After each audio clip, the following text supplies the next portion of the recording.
Hi, welcome to this week's edition of Blue Soccer. Again, John, Dave and myself are going to look back over Ireland's emphatic victory against Romania, all the other World Cup action, look forward to a game against Italy, and of course look forward to Leinster's match against the Dragons at the weekend and all the other Pro 12 games. So boys, 6 tries against Romania, job done, 5 points. Yeah, 10 points. Glasgow, Scotland and us are the only people with 10 points, and also probably the only people who've played the 2 lesser teams in their group. So I wouldn't read a whole lot into it, but you know, our second warm-up game of the group has gone very well, we're into our third and more serious warm-up game next week. Has anyone in the squad except for Henshaw not got any game time yet? He's the only one. He's the only one. There you go. Well, there's the complete opposite. We keep referring back to 2007. Yeah. There's the complete opposite. Yeah, and it shows in the fact that, for example, we've got 5 wingers or 5 back 3, 6 back 3 players if Carney is fit, and God knows who he's going to pick out. I mean, I wouldn't envy him the choice because they're all looking great. Bo is finally showing a bit of form. Okay, it's against Romania. Carney's on fire. Earls looks sharp as a tack. Zebo, you know, competition must be good. Zebo was great. He was. Competition is good for the squad. And we're seeing the benefits of it, you know, with the rotation and nobody really knowing how, you know, how before we had the squad knew who the first and second were. Nobody really knows now, but at the same time they're not pissed off. It seems a very happy squad. I heard Exactly. Madigan been interviewed today. I've heard Zebo, and I heard someone, I think it was Tommy Bowe, and all of them seem to be big up in their, you know, their competition in for the back 3 places or in the backs. You know, they're bigging each other up and saying, oh yeah, but it's going to be tough. You know, Zebo's still playing very well, or Earlsy's playing very well. Like, they're all kind of, as you compared it to 8 years ago, where there just seemed to be fellas kind of huffing around, going, "Geez, I'm not going to get a game." Like Quinlan was talking about that. Everyone's happy because everyone's had a fair shake. I mean, that's what it comes down to. Everyone's had a go. So they've and you know, a lot of guys who might be considered outsiders for positions have played well, and have taken opportunities. I thought Darren Cave was very good at the weekend. Thought Luke Fitzgerald was very good the week before. We talked about Earl, we talked about Zebo, talked about Dave Kearney. So there are guys who have, you know, if they don't get any more or much more game time in this World Cup, it won't be for the want of trying. And that, you know, all you can do is your best. So. And they're all looking sharp. Like Redden had a brilliant game. Madigan had a brilliant game. Both guys who are probably going to be on the bench. You didn't think Madigan had a good game? Madigan had a brilliant game. Well, brilliant, probably overstating it, but I thought he was a very good game. I thought he was okay. Okay, well, we'll argue about that one later. But I definitely thought Redden was excellent. Payne probably was the one I would pick out. Once again, his kicking looked suspect now. We argued with you last week. We argued with you last week, but I'd have to say again this week his fundamentals were very good, but the extra bit on top wasn't there. I'd have to say it wasn't his kicking. But is that a factor that you know, he's outside? He's not outside Henshaw and Sexton. He's outside Madigan and Cave. No, that's another thing you see. Yeah, it's hard to say. I don't want to make excuses for him, but he'd be the one I'd pick out of. He's the one I'd say is in most in danger. Out of Cave, Madigan and himself, he would be the one I'd say had the worst game. Yeah, if you yeah, like. Yeah. And you know. Oh yeah, no question of that. Yeah, yeah. You know, I said to you last week, you said he did it twice, and I said, well, I only remembered the one, but yeah, he did it twice, but now he's done it a third time. 4 actually. And fourth time. There was 2 more in this game. So that's worrying. But it's just, like, everyone makes mistakes, but he just, like, there was no need for him to, especially against Romania. Like, now I heard O'Driscoll had been interviewed tonight on Off the Ball, and he was, you know, bigging him up and saying he was looking for offloads and looking for work, which maybe he was, but it's the execution of simple, you know, and you're playing Romania, you're not playing the All Blacks or England or France, you're playing a fairly weak team. I think you see, the thing is, he's doing his fundamentals fine. He's tackling well, the line is good, he's doing all that kind of stuff. The thing is that at this point in time, he's not doing anything on top of that. And you look at the 2 other guys who played in the centre so far, in terms of Fitzgerald and Cave, who have both done all the fun and have added other things. So the question is, of course, it all centres to a certain extent around Henshaw. If Henshaw is out, is Joe Schmidt going to want to change both his centres? I don't. Well, I this is don't the- know. This is the problem. The other side of that is, if Henshaw is back, does Joe want to get the old band back together again? You know? So there's a lot of questions to be answered there. But- I mean, but he like- could... Basically, all we can say is that he may or may not play against Italy. But like Andy Crawford had a Yeah. question about Tommy Bowe. Yeah, he was asking, are we seeing the real Tommy Bowe again? Or were Romania just poor defensively? And I'd say it's a little from column A and a little from column B. That's exactly Tommy what I'd Bowe say. looked much more eager and engaged, and he was beginning to start to come in outside between 12 and 13 and between 10 and 12. Stuff Tommy Bowe does when Tommy Bowe's playing well. But it was Romania.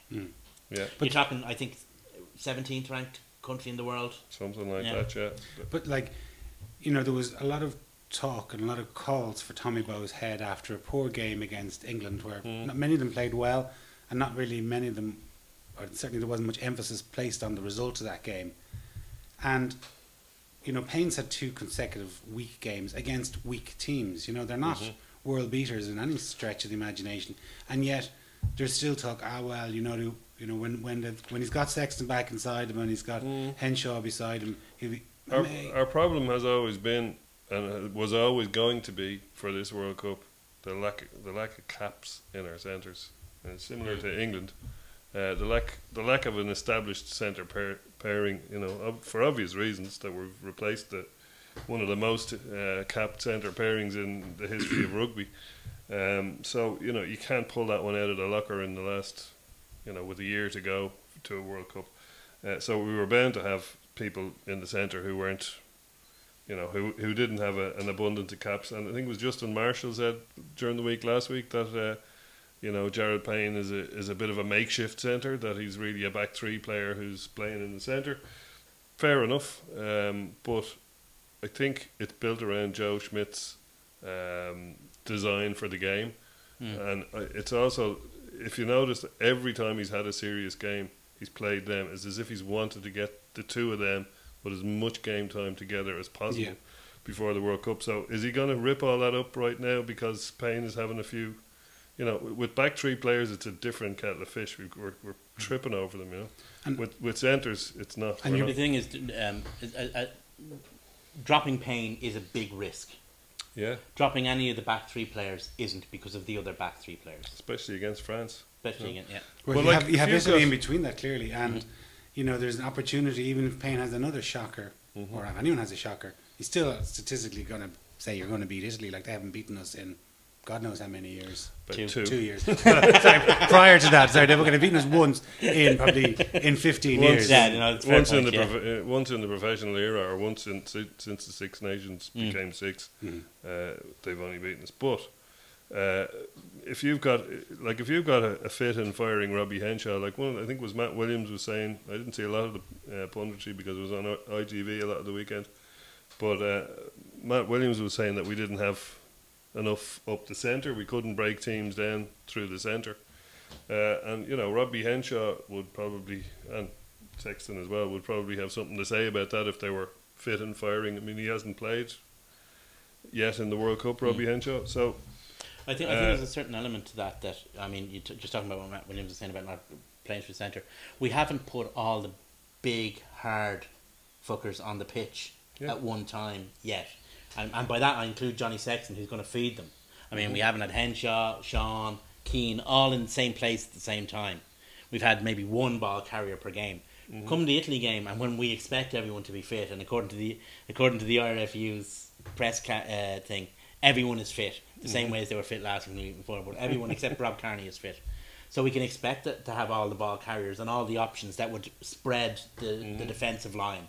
well, when you look, you've got Robbie Henshaw, you can stick Keane Healy, Sean O'Brien, Jamie Heaslip out in the centres, individually at certain times, shortened line-outs, whatever the hell. There's plenty of opportunity to stick big lads in there to have a run. Speaking of big lads, Toner played at the weekend. It's obviously big bone of contention whether he or Henderson starts in the second row in the 2 big games. I don't think Has it's he a done bone enough? of contention. I think that there's this perception out there that Henderson has blown Toner away with how he's played, and that was certainly the case after how Toner played against England, or in the previous match. Sorry, But I think Toner had a good game I against thought he had a Romania. good game. I mean, he was yeah. he was top tackler, he's top ball carrier, And he did the fancy stuff there where he did, caught the yeah. restart, like, you know. So, that, but the everybody thing saw is, that. again with Joe. It's like, what's he going to go for? Is he going to go for? Does he want what Toner and O'Connell bring, which is a really solid partnership that has locked the Irish scrum for the last 2 seasons,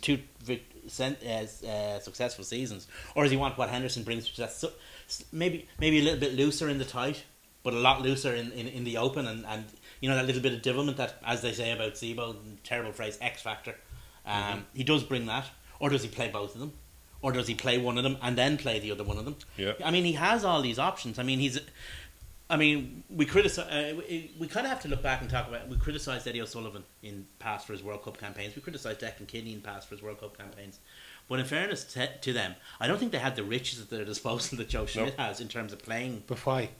Oh well, yeah. Right. Well, there's an Because element there. They Yeah, weren't yeah. developed. Yeah. Exactly. Yeah. You know, we can just There is an element we there, can think yeah. back to 8 years ago when there was 15. Like your starting 15 Yeah, was yeah. just packed and said, "Go on your holidays, lads. Don't get injured, and we'll send off the dirt trackers down to Argentina." But I don't think that in terms of coming into your third game in the tournament, no other Irish coach, Mick Doyle included, has had, you know, a wealth of options the way that Joe Schmidt has. Now it's because of his own hard work that he has them, but he has them.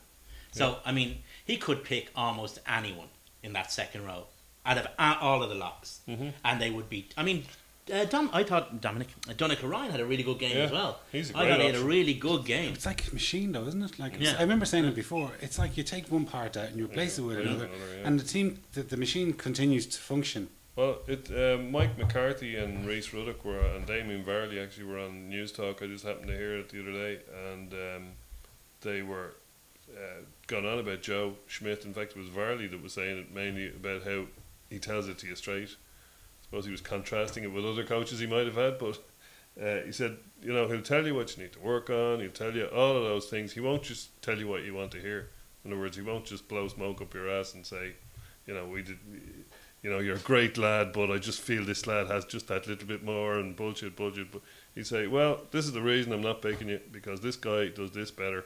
If you do that better, I might pick you next time.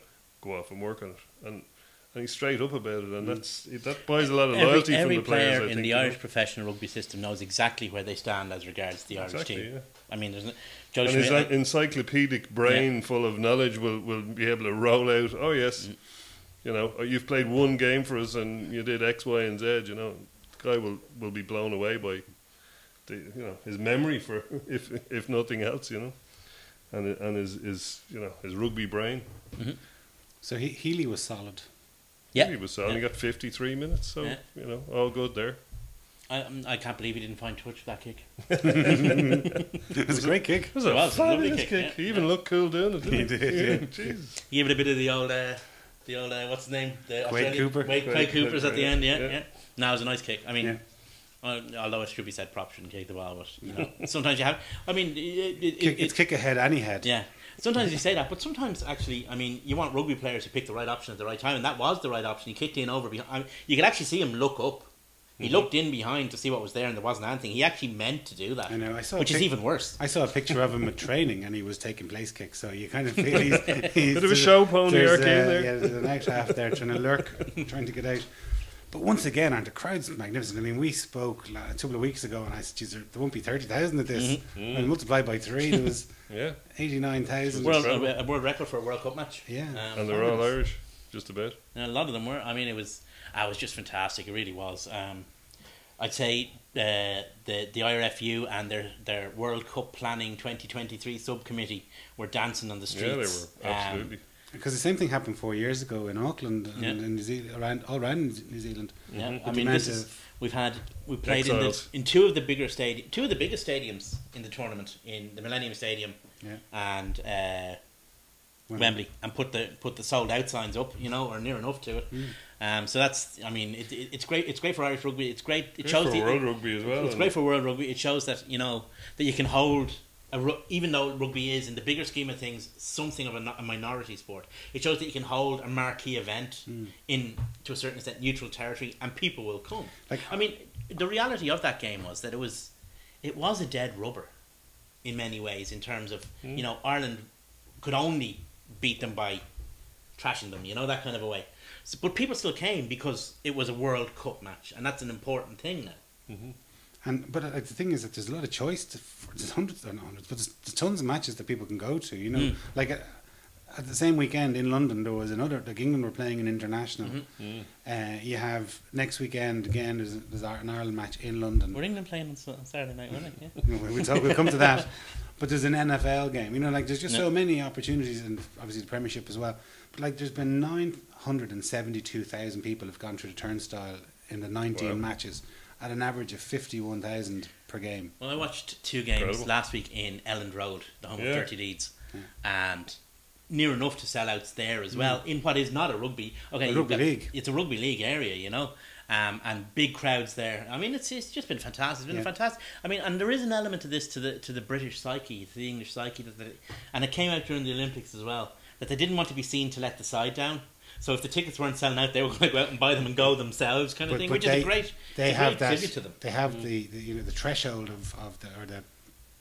they have a huge population. Yeah, well, there are 60 million people. 60 there, million people that are, and there's going to be a large percentage of them going to be interested in rugby. Whereas you put the same percentage in or a larger percentage, but on a smaller population base in Ireland. Well, that's it'd be how tricky. How far is Elland Road away from the borders? For example, I mean, Scotland were playing there at the weekend, so it is actually drivable. But even like you saw the amount of Americans that were in the stadium, like if you have a match, maybe I don't know, Samoa against Namibia in Galway, it might be tricky to sell that out. Well, I think the key, the pointer there is what's been happening in Kingsholm, where they played some of the smaller teams, and the atmospheres have just been rollicking great atmospheres. So I think that some of those games may actually be the best crack to go to. Maybe, yeah.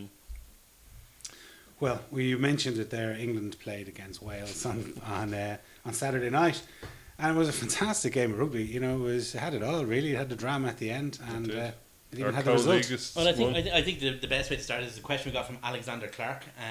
Is Lancaster to blame for England's defeat to Wales, and can they still get out of the group? Yes, and partly. Yes, and partly, and not entirely, and definitely.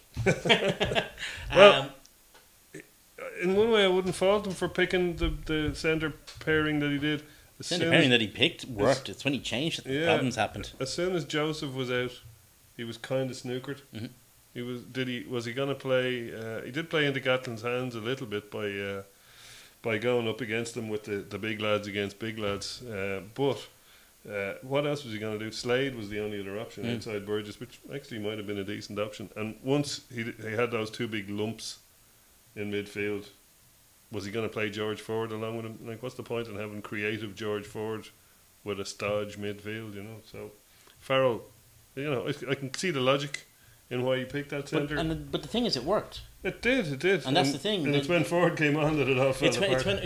Not really, because their discipline cost them the game. They were miles ahead. They probably should have been more ahead, but they gave Sucker an even chance, because every time they scored, they immediately conceded the penalty and let an inferior side just keep within clawing distance. They certainly took their foot off the throat, but it was guys who should know better. It wasn't the guy who's only been playing the game a year. I'm talking about the personality. What I'm saying is the wider England side had a problem discipline-wise. The problem wasn't the selection of the centres, which had been the questionable thing running into the match. The selection of the centres actually worked because it contained Wales's 2 big, hard-hitting, hard-running centres, right?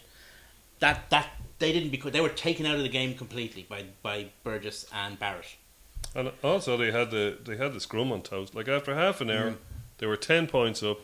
The scrum was like Gethin Jenkins was basically a deck chair after half an hour. Now he's a great player in the loose and all that, and he gives you more than any other prop. And your friend Samson was horrendous. Yeah, he'd had his haircut. So like their scrum was like, all England had to do was keep hammering at the scrum, keep milking the penalties, keep going forward, and keep but they didn't. They seemed to switch off mentally, or I don't know what they did, but you have to credit Gatland and Wales for the game they played. Like, it was a bit of a master stroke from I don't know, was it the heart of the Welsh players? Was it Gatland's coaching? What the hell was it? But they managed to lose most of their back line and finish up with 2 scrum halves, 2 out halves, and I don't think Gatland's coaching was particularly magnificent. I think that Welsh players are we said it before. Welsh players are fundamentally good players.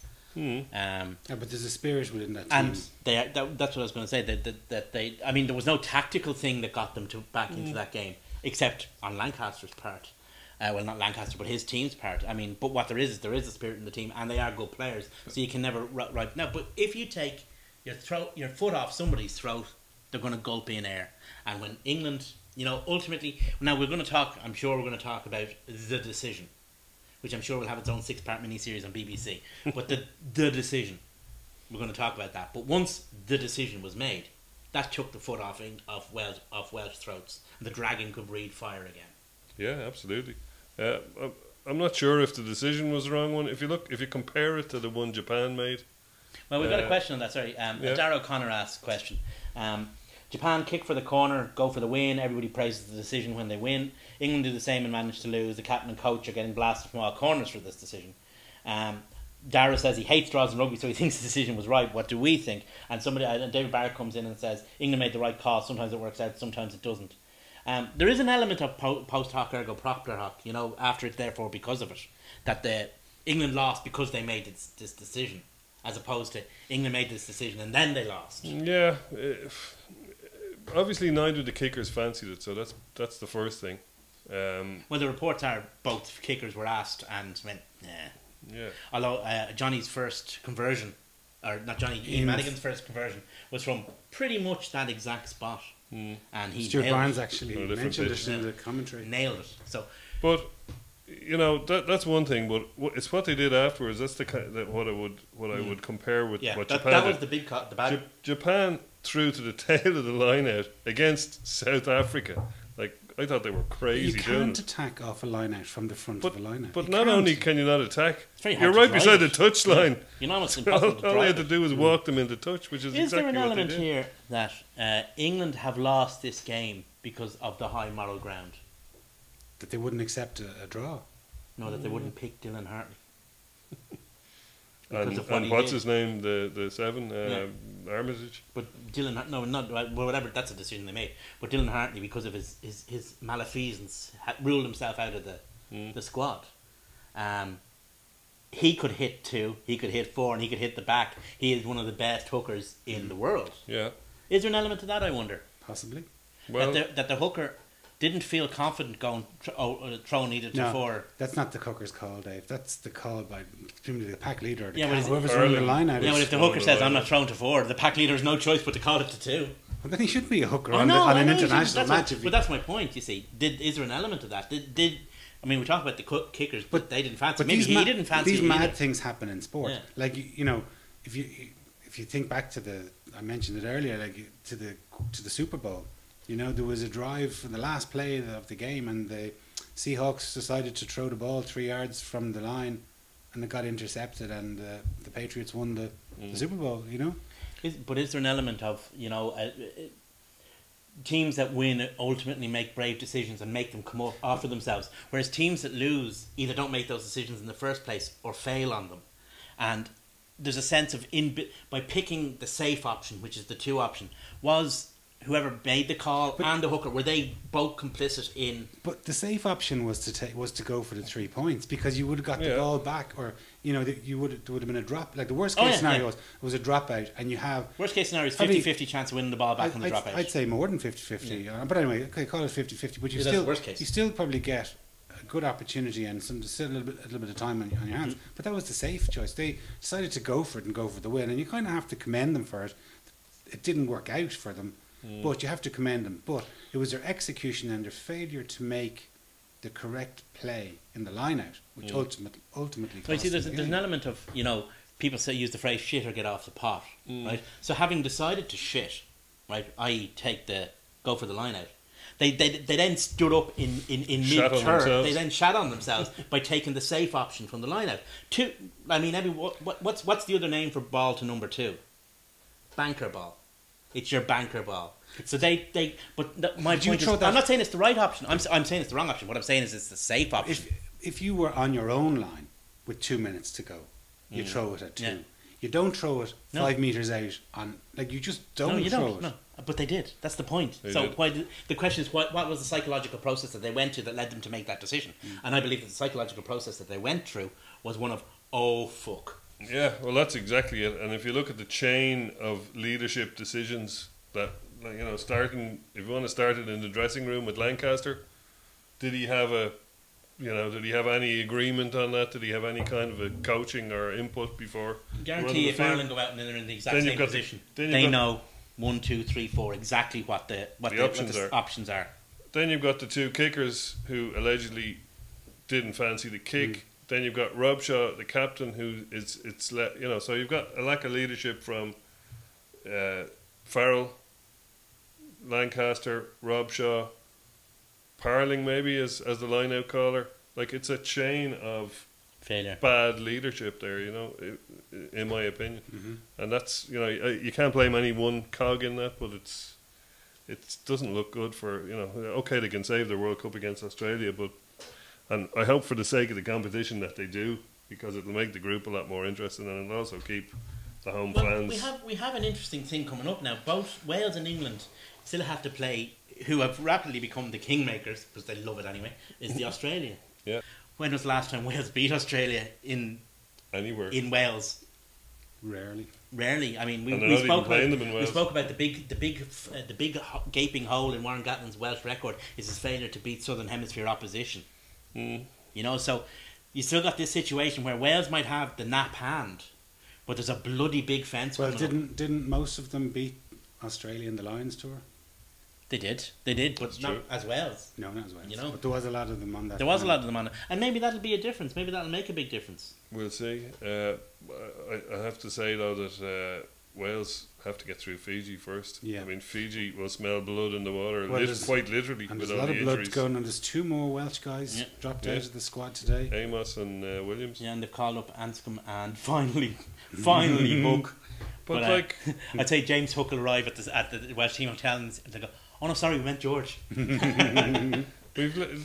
know, they're down. Okay, Hook is arguably a centre, but effectively they've called 2 10s into a team that played with 2 10s and 2 9s on the field. So they've got another 2 10s. They've no 3/4 and they've called up 2 5/8 basically. Yeah, it doesn't add up. No. No, no, oh, the kids out there don't understand fractions. It's all decimal points for them. But But Billy yeah. Vanapoulou is also out of the Well, England squad. there's a row of carnage in this group. Billy Vanapola is out, and Nick Easter has been called up for his 256th World Cup.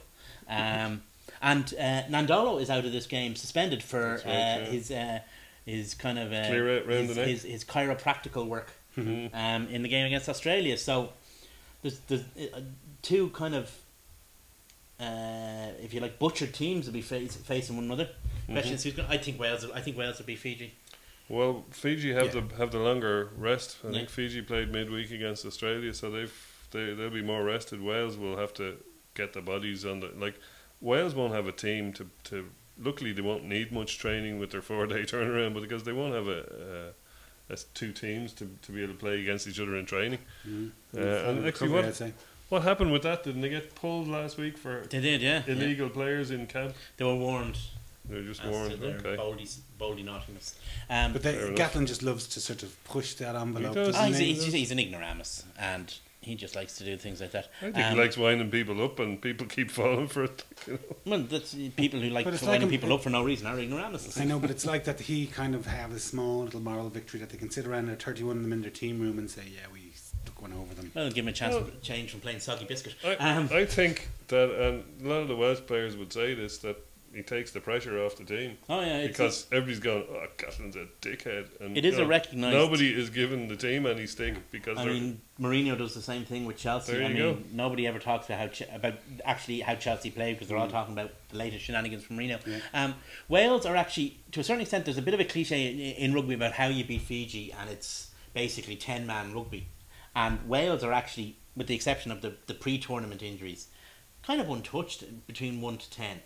You know, and they still have their strong back row present. Charteris actually played really, really well when he came on. Alan Wynne-Jones survived. which a lot of us were doubtful about. Mm. So, you Yeah, know, I didn't think he would. And he Yeah. played 80, didn't he? yeah, he did. You know? So a lot of us, Their scrum was destroyed though. But now Fiji won't yeah, hurt them in the an scrum. English scrum and a Fijian scrum are very, very different Yeah, things. yeah. As long as they don't play fast and loose like they did in 07.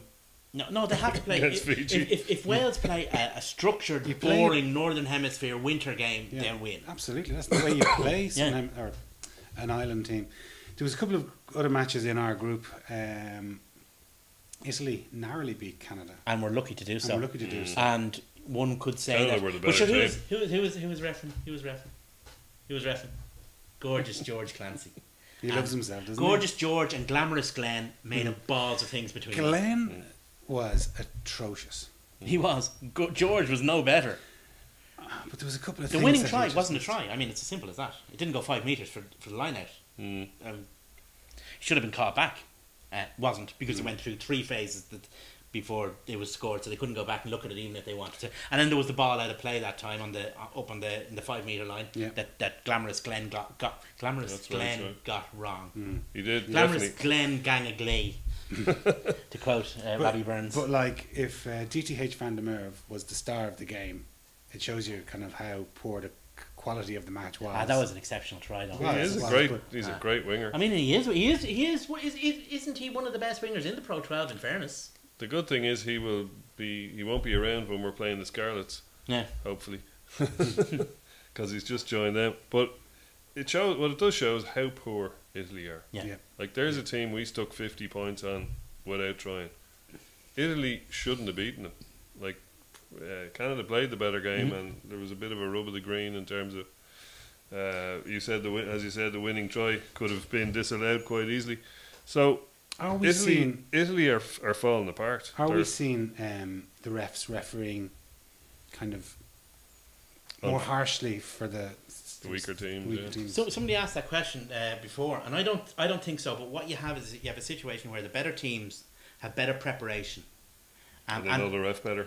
a part of that is that they do intelligence work on the referees. They watch the team. Part of the preparation for Ireland against Italy will be watching watching the way the referee who's refereeing on Sunday has refereed in the past. Right? They'll each know what his particular trigger points are. Right. Well, The other thing most is of them have been refed by, like if you're Yeah. if you're an international playing for Ireland, there's a good chance that you've been refed by Glenn Jackson, for instance. Whereas if you're from Canada, you probably haven't.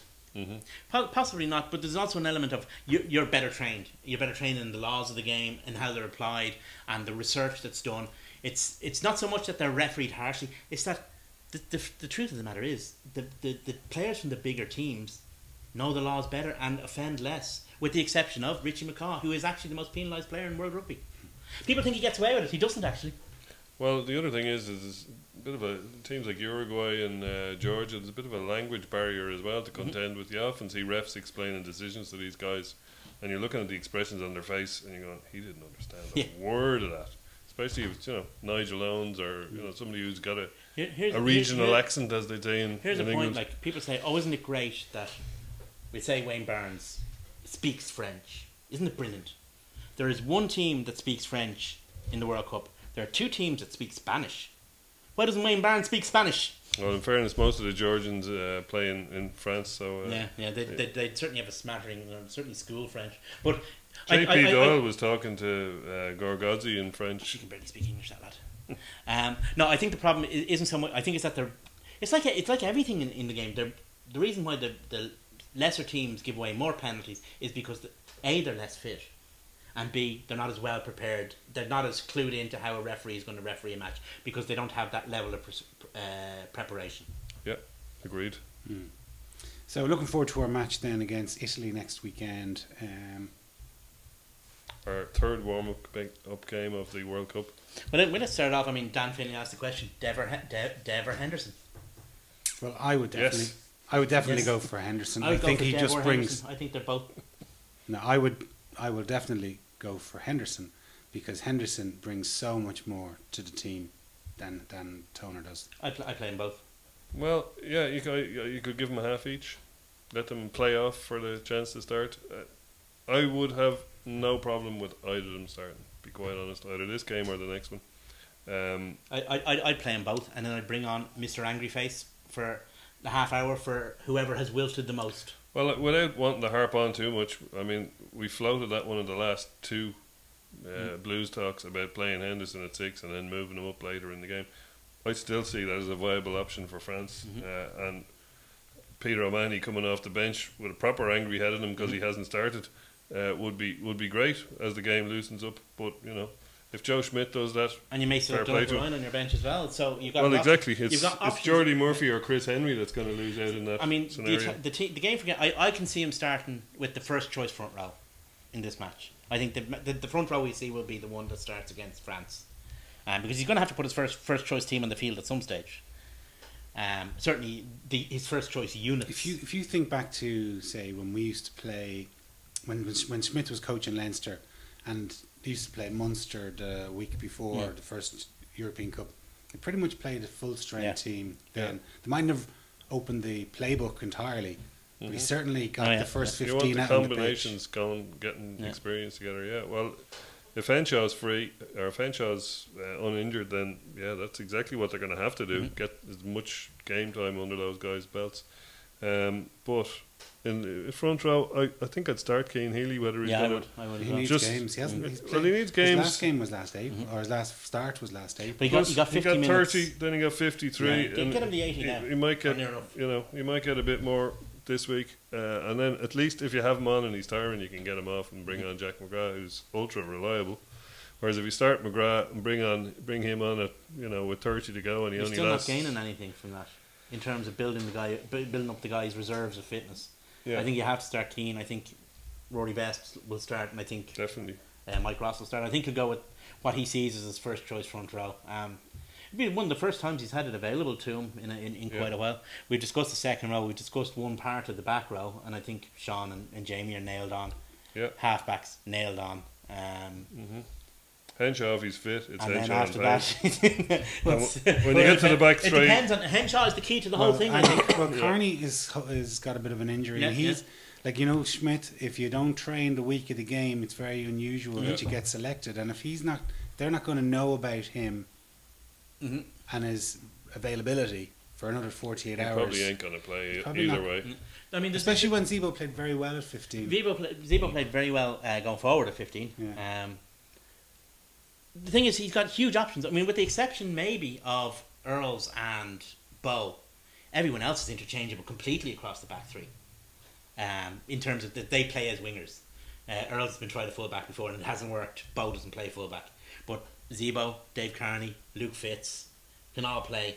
I don't know. I think I might even have Earls at 15 ahead of Luke. But he's very I wouldn't like to see either of them there. No, he's very rarely played there. I'd move Jared Payne back before any of that. Oh yeah, to be honest. But that's another option he has available to him. I mean, Jared Payne is a magnificent fullback, and that would give him, an option to play. Maybe play. You see, the whole thing comes down to Henshaw again. You see, it does. Who plays best with Henshaw? Would it be Darren Cave? Would it be Luke? If he decides to move Payne back, I think he'll go with Payne and Henshaw. Just to get them again. Oh well, again he has to play. They have to play together sometime. Is a good point. Yeah. And it's not that it's they're not going to. I can't see them being beaten by Italy. Let's face it. Like we played them in the Six Nations in Rome this year. We beat them. What was it? 26-3 with Sexton wasn't playing. Even with Ian Keatley playing. Ian Keatley was the out half. I think that Earls and Bow will start on the wings. I don't. Earls and Kearney, Earls and Bow. I think he'll go with Earls and Bow. I think he wants Bow to play. I think he wants Bow to play against France. I think Earls has played himself into it. I mean, it's as simple as that. I mean, he is the best winger in the squad at the moment. He's in great form. And then it's how's he going to get? I mean, Zebo's playing really well. Dave Kearney's a big favourite of his. He loves Dave Kearney.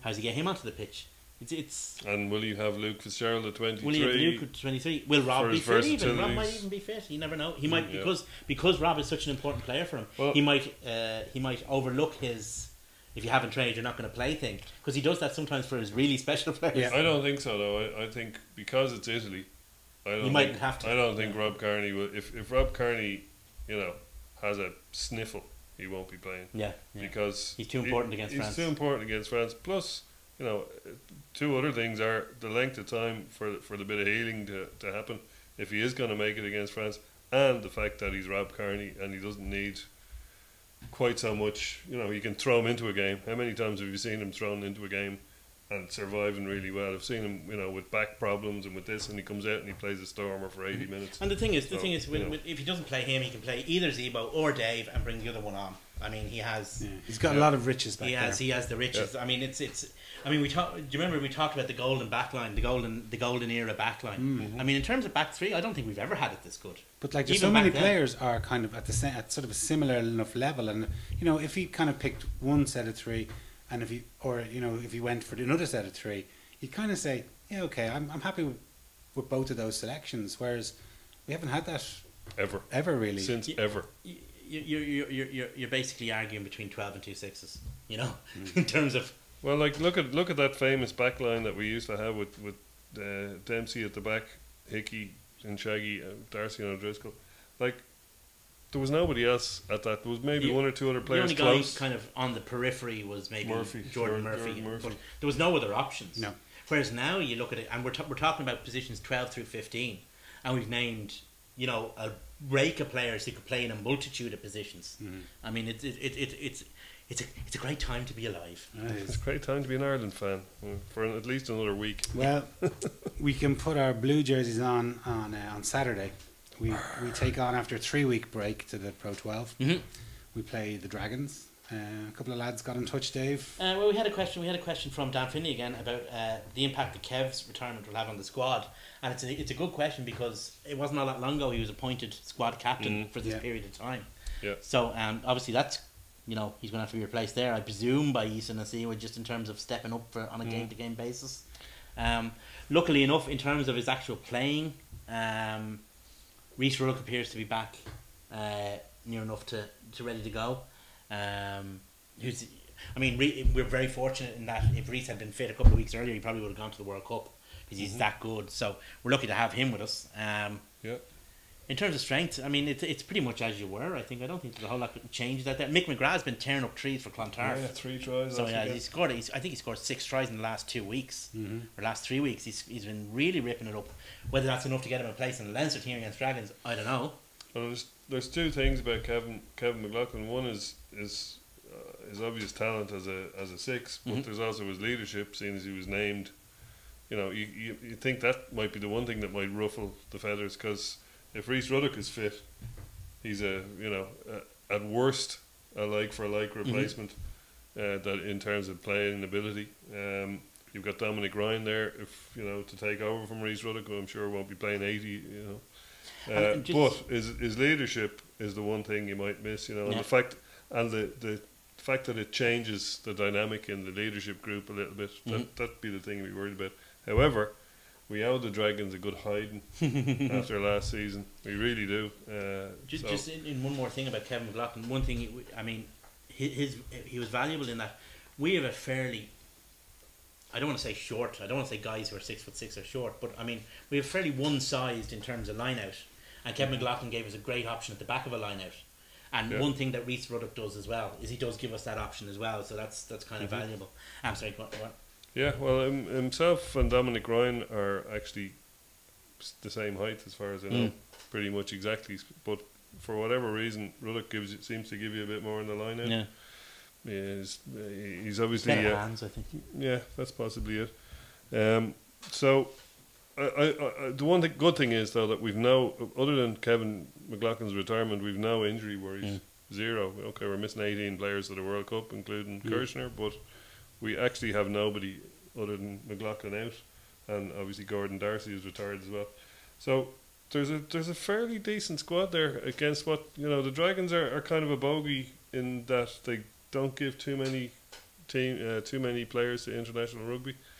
Although they've given quite a few more, isn't your man's injured now, Amos? Yeah, they've 2 or 3 more than they normally would have had. I mean, it would have been just Falatau back in the day, and now they've a couple more. So them and Connacht will be the 2 teams in the league that you wouldn't want to face with all your internationals away, because they lose the least. So I don't know.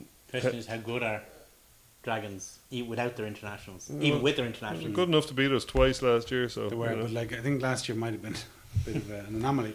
Like I'm looking forward to see, and I hope Ringrose gets another chance. Mm-hmm. Again, I thought he was, especially just he looked hungry for the I'd ball. really like to see him playing outside Ben Teo at 12 and 13. I really want to see that. Yeah. I don't think we ever will, because I think the idea has sunk into people's head that Ben Teo is at 13.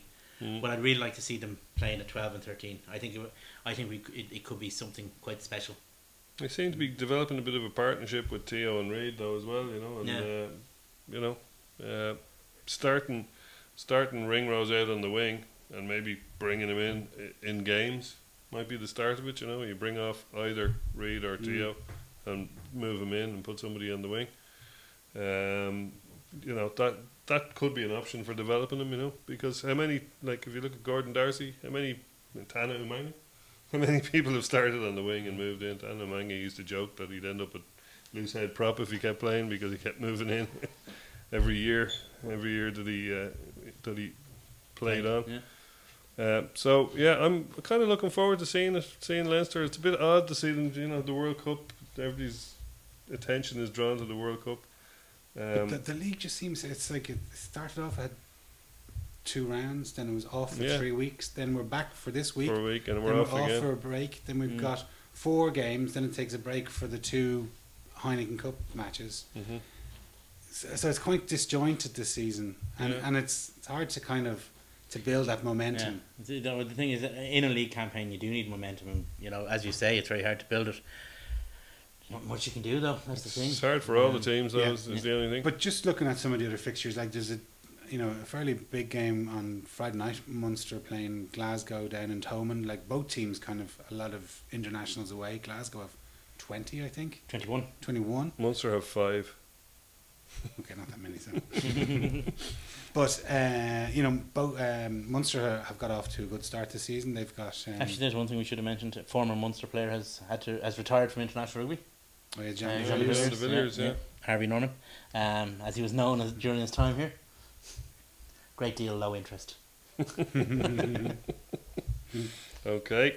Yeah, he fractured his jaw, didn't he? And he decided to throw his hat at it in terms of international. But like games. he's been through the ringer, you know. Yeah. Oh, he's had a huge number of injuries. In fairness to him, But his World Cup in particular, he seems to just get injured every World Cup. Him and the World Cup are But not made for one another. you know the way that there's been so much talk about concussions and people getting head injuries. If you see the technique, it's like he's running into body check as a tackle rather than what we were taught 40, 30 years ago how to tackle and Go low. You know, guys, Keith Earl's got a bang in the head. Again, his technique was dreadful. It has been commented before that he has poor enough actual technique, but you know, one of the problems that they have in American football is people use their technique is defined by their equipment, which is why you have so many head injuries with it's head on head, shock, because of the helmets. To a certain extent, rugby has become a game where technique is defined by physique. Because guys are bigger and broad-chested and more muscular, they're kind of taking full body checks. It's to tackle the ball to prevent the offload. Yeah, whereas if you bury them low, like look at O'Driscoll. O'Driscoll wasn't a big man, but he went low. The other problem rugby is having is tackles that are too low. Yes. The chop tackles are causing significant injuries as well. True, and we saw that in the Wales-Italy match. Yeah. Was it Lydiate went in? Yeah. I mean, he just went for the ankles. Yeah. I think it was Italy. It was Uruguay, sorry. Yeah. He went in very low. He made enough of an effort to get an arm round, so it didn't look like the red card it might have been. Yeah, but he's 6'13", so you know, getting that low must be you must give him a few stars of appreciation for being able to get down that low.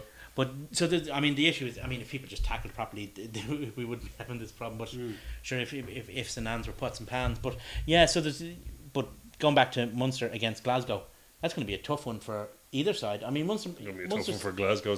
Munster have the stronger team available to them. It's in Thomond Park, isn't it? It's in Thomond Park. Glasgow.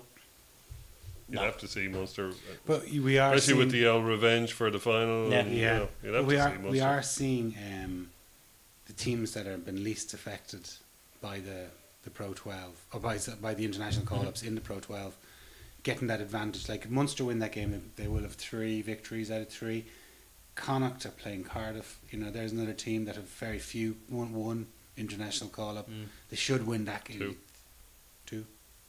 Nathan White.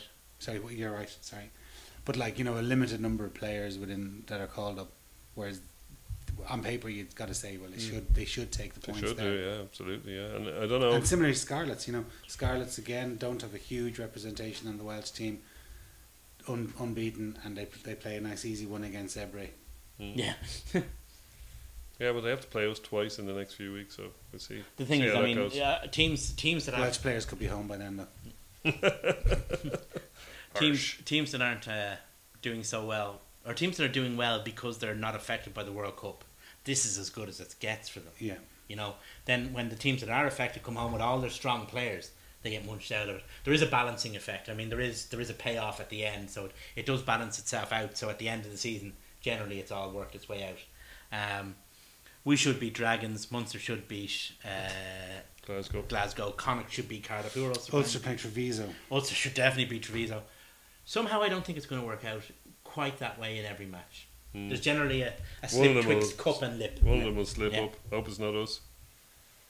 Here. Well, anyway, boys, before we go, just quick predictions for some of the matches then. Ireland against Italy. I think we're all going to that match, aren't we? We are? Yeah. We are indeed. Ireland versus Italy. Ooh. Could be tight. Could be tight. We might only win by... No. Let's not get too arrogant, but yeah, we'll stuff them. No problem. It could be close. I mean, I might only get one burger in. Go on. England, Australia. Ooh, I'm going to go That's going to be the game of the weekend. Oh God, that's a hard one actually. That's a really, really hard one. I mean, England seem to, as we said earlier, England have the Indian sign over Australia. Australia are really good at the moment though, and they're really well prepared. Well, I have a lot of relations in Australia, and I would normally be up for Australia, but just for the sake of the tournament, For the sake of the tournament, hope I mean, England I win. quite like But England. there must I quite be like a England's huge team, amount but of pressure on England at the moment. Absolutely, Like, massive. after that loss, as we mentioned earlier, there's massive attendance is going to the match. There's obviously big interest in it. It'll sour the tournament if England. think so, aren't in it. I don't necessarily think so. I mean, there's an element of that. There's a slight element that people always say in England. If we got rid of the royal family, what would that do to our tourism industry? Yeah, because France never has any tourists. There's an element of that to it. I think, yes, it'll be bad in that the big game, the England games, but Ireland is picking up the slack. Wales pick up the slack. Plenty of Australians working in bars in England. I think the tournament will survive, but I would like England to do well. I would like England to do well in it, because I mean they've been great hosts for a start. Yeah, and I'd like them to keep it interesting for another. Like if England do beat Australia, that's everybody's won a game or everybody's lost a game, and it really bring the end of that pool will be a cracker. I mean, because if England beat Australia, right, that'll put it up to Australia that they kind of have to beat Wales. So England could win 2 games at once, kind of thing. Yeah. If they beat Australia, they have the record over them. It's a very well prepared Australian team, though. Yeah, I think Czech has stealing them there. Yeah, and, I think I'd much. You would have. Sorry for cutting across, but you would have feared for Australia going in against the England scrum. You would have feared for certain aspects, but not with Czech in charge. No. He's got that team ethos that he brought to Leinster. That I think I'd have to tip towards Australia winning that game. And the box against Scotland. There's another interesting one. I mean, these are all games that You'd maybe have to before fancy the the tournament, box, before we saw anything, you would have went, this will go this way, this will go this way, and you wouldn't have hesitated. Now now there's significant hesitation. You'd have to Scotland are playing very well. Depends how Finn Russell does. Scotland are playing like Glasgow. Yeah. They even have Josh Strauss now. Scotland, you would have said before, yes, they can win any game as long as it's in multiples of 3. Now they can score tries. Hogg's looking great. Hogg is looking well. They're looking like a really decent. I mean, side. everybody said about Scotland. Said that. Japan are going to beat Scotland. Japan are going to beat Scotland. Scotland out, and at the end of the day, destroyed them. Yeah. They did very well against America. Again, it was close for a while, but then they stretched away. They have if Finn Russell is fit, I think Scotland could get very, very close and perhaps even win. But I think it's actually too close to call. I genuinely believe that game is too close to call. That match is in Newcastle, isn't Vern it? Cotter, So it's like it's about 50 miles from the border. It's as far away from South Africa as it's possible to get. And from London, where there's loads of South Africans as well. Vern Cotter is a man that could possibly outthink the South Africans because they're not generally very hard to outthink under Heineken Meyer. Like they have this arrogance about them that will beat you, the hard way. We'll beat you by just grinding you into the dirt. And if that's not working for them, They're kind of And Yeah. as if we plan mentioned, if plan A doesn't work, then they go to plan Do it A. again, That's the yeah. problem. but as we mentioned, John de Villiers Yeah. is missing or gone, and the coach stood by him after that defeat to Japan. Like he Yeah. kind of said, "Well, you know, it was a tough decision, but I've decided to keep him as my captain." So obviously he's quite well respected within the team, and if he's The he's other gone side, now. the other side of it is with Might Del have a- Ende and Creel. He might have a They better have a better midfield. centre Yeah, partnership. that's true. They have a better midfield. So Yeah. I mean, there's they have a more. They not only have a younger, perhaps more powerful midfield. They've also got a more subtle midfield, slightly more skillful. Although De Villiers was a very very good player, in fairness to him. So I mean, there's swings and roundabouts there as well. So it's actually I think that game Snakes is. and Yeah, it was a daggers. fascinating game. It's snakes and daggers. I mean, it's too close to call. I think. I don't know who'd upset the apple tart. Okay, boys, thanks again, and thanks very much for watching. Cheers.